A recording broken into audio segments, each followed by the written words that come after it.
조선 중전 영혼 가출 스캔들 철인왕후. 펜트하우스식 널뛰기 감정선으로 종잡을 수 없었던 병인이 소봉을 데리고 도망치는데, 그때 소봉이가 딱 마주한 사람은 누굴까? 많은 분들이 궁금해하고 있습니다. 철종이일 것이다, 약초꾼 담양아버지다, 또는 김좌근일 것이다, 여러 예상들을 내놓고 있는데요. 제 예상으로는 담양아버지를 포함한 동비 무리일 것 같습니다. 그 시간에 철종이는 약초꾼에게 자신의 신분이 노출된 직후였고, 그 일대는 병인이 이끄는 병사들의 수색이 한창이었기 때문에 자신을 노출시키면 안 되는 위험한 상황이라 나설 수 없을 겁니다. 김좌근은 순원왕후가 복권시킨 후 궁 내부를 단속하느라 바쁠 테고 그 현장까지 내려갈 짬밥도 아니죠. 동비들은 철종이가 동비들에 의해 죽임을 당했다는 가짜뉴스가 퍼지는 것을 보고 분개했었던 상황. 백성들의 지지를 받았던 동비들이 결국 임금을 죽였다며 여론이 나빠지는 것을 보고 어떻게든 신뢰를 회복해야 했었죠.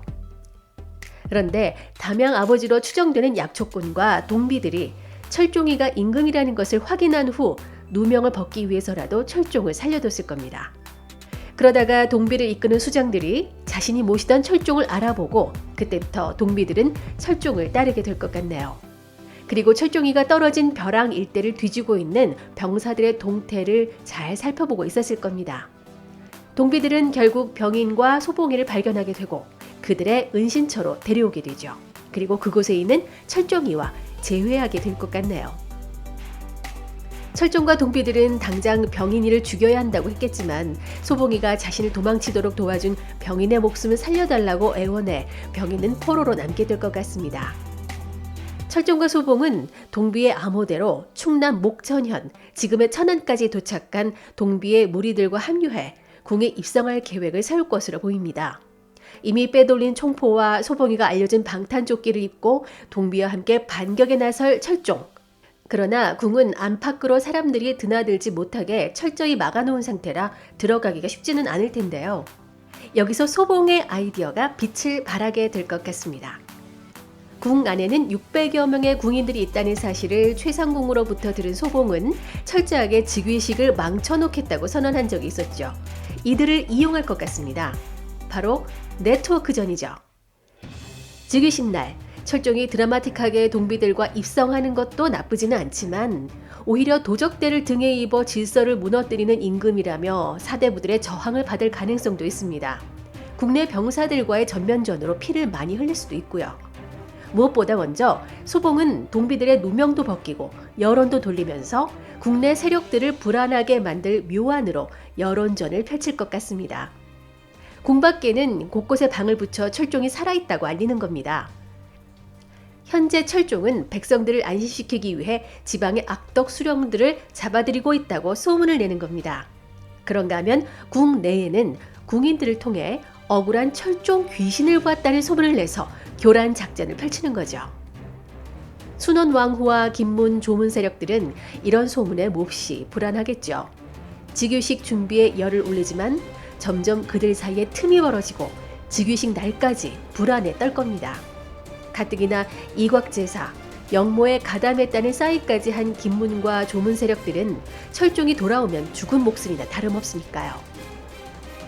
즉위식은 결국 엉망이 될 겁니다. 철종의 연회에서는 소봉이가 기지를 발휘해서 현대적으로 재해석한 연회 음식을 만들어 위기를 모면했지만 이번 즉위식엔 동원된 궁인들은 태업을 하거나 엉망진창 즉위식을 만들 것으로 보입니다.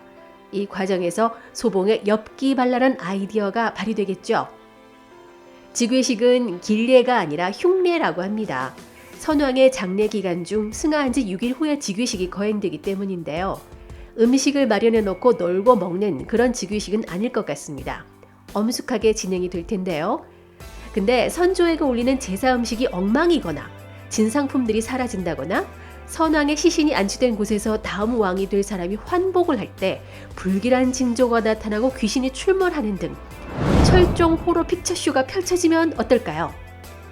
당황한 순원왕후와 김문 조문 세력들은 엽기적으로 진행되는 즉위식이 어쩔 줄 몰라 하고 궁인들만 알고 있는 비밀 통로를 통해 입궁한 철종과 소봉은 즉위 직전 현장에 마술처럼 짜잔 하고 등장하는 겁니다.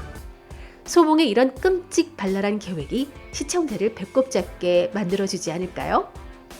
철종은 이미 입궁 전에 소봉의 아버지 국구를 포함해서 후궁의 가문들과 접촉을 통해 이번 거사의 정당성을 확보한 상태고요. 궁 밖은 목천연에서부터 올라온 동비들이 애워싸고 있겠죠. 철종은 궁 안에 꼼짝없이 포위된 신하들에게 이미 병인이 포로로 잡혀있음을 알리고 결국 무혈 입성에 성공. 자, 이런 그림 어떠십니까? 김문과 조문은 아직 이곽 제사에 쌓이는 문서의 존재를 모르는 철종에게 이 모든 계획은 병인이 혼자 한 것이라고 몰아버리고 문서가 발각되기 전 병인을 암살하려고 할 겁니다. 이때 비정한 아버지 김좌근이 비밀병기 내시를 보내 병인을 처단하라 명령하고 이를 눈치챈 병인은 비정한 아버지 김좌근에게 칼끝을 겨눌 것으로 보이는데요. 김좌근은 그동안 양아들 병인이를 자식으로 대한 게 아니라 김문과 자신을 지키는 수문장으로만 이용해왔던 게 아닐까요? 중전을 사모하는 마음을 이용해 철종을 압박하게 만들더니 이제는 뜨거운 감자가 된 병인을 버리는 김좌근. 여기에 실망한 병인은 이곽 제사 문서를 소봉에게 넘기고 떠날 것 같습니다. 자, 그렇다면 여기서 드는 질문. 최상궁과 홍연은 어떻게 됐을까요? 시스틀러들을 그냥 퇴장시켜버리진 않겠죠. 아시다시피 최상궁은 칼을 맞았지만 피 한 방울 안 흘립니다. 방탄조끼를 입었을 것이라고 추측하는 분들도 계시지만 소봉이가 궁 밖을 나올 때 최상궁과 홍연이가 합류할 거란 걸 모르는 상태라 따로 마련해줬을 가능성은 없어 보입니다. 제 생각엔 최상궁이 애정했던 물건, 바로 만화경을 품고 있다가 만화경이 칼을 막아준 게 아닌가 하는 소심한 상상을 해봅니다. 어쨌든 살아난 최상궁과 동비들에 의해 구출된 홍연이는 오랜 궁생활 동안 쌓아올린 마당발 인맥을 총동원해 궁인들을 같은 편으로 만들어서 즉위식을 엉망진창 대환장 파티를 만드는데 한 몫을 할 것 같네요. 우리 순원호왕 후 이 언니의 말로도 예상해 볼까요? 철종 눈치 보는 뒷방 늙은이가 되어 급 노화에 불행한 말년을 맞이할 것 같습니다. 마치 백설공주의 마녀처럼 거울에 비친 쪼글쪼글해진 자신을 보고 화병에 걸려 드러눕다 생을 마감할 것 같고요. 조대비는 헌종의 생전 업적을 추대하고 재발견하고자 하는 철종의 계획에 따라 어여삐 여겨 그간의 일을 용서해 주지 않을까 싶네요. 실제로 조대비는 고종 이후에도 영향력을 발휘한 걸 보면 철종에게 바싹 엎드리고 빠른 태세 전환을 할 것 같습니다. 여기까지가 제가 생각한 궁 입성 과정과 결과에 대한 뇌피셜인데요. 다음 편에는 앞으로는 꽃길만 걸을 것 같은 소봉이가 현실로 소환될 것인가 아닌가 하는 예상을 해보겠습니다. 지금까지 좋으셨다면 구독과 좋아요, 공유 부탁드립니다. 윤 작자였습니다.